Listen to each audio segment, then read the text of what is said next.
नमस्कार, मी भारती। माझं YouTube channel Shilwant फॅमिलीमध्ये तुमचं मनापासून खूप खूप स्वागत आहे।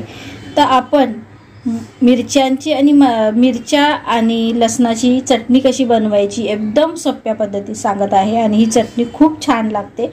जर तुम्ही तांदळाच्या भाकरीसोबत जर खाल्ली तर अजूनच चांगली लागेल। जर माझ्या व्हिडिओला तुम्ही नवीन असाल तर लाईक, शेअर आणि सबस्क्राईब करून ठेवा। आणि माझे 1 ते 2 ते 3 मिनिटाचे व्हिडिओ असतात, त्यामुळे नक्की बघा। ते बघा, इथे मी अर्धा तास मिरची भिजत घातली होती। आता ती एकदम सॉफ्ट झालेली आहे, ते आपण यामध्ये घालूया। त्यानंतर मी इथे थोडेसे लसणाच्या पाकळ्या घेतलेल्या आहेत, 15 ते 20 त्या मी यामध्ये घालणार आहे।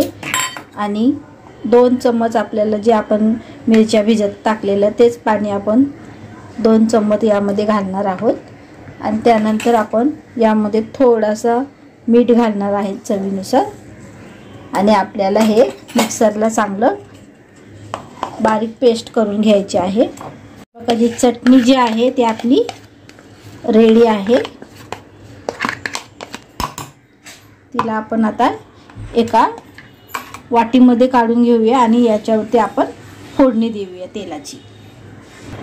तर इथे आपण 1 पळी तेल घेतलेलं आहे आणि ते आपण आता चांगलं गरम करून घेऊया।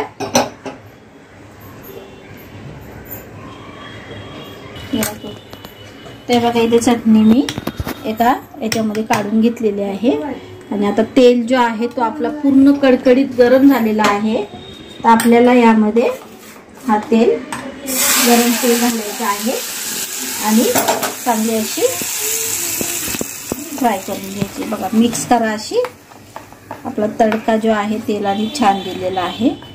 ते बघा, ही आपली चटणी जी आहे तयार आहे। जर माझी चटणी आवडली असेल, व्हिडिओला लाईक, शेअर आणि कमेंट करायला विसरू नका।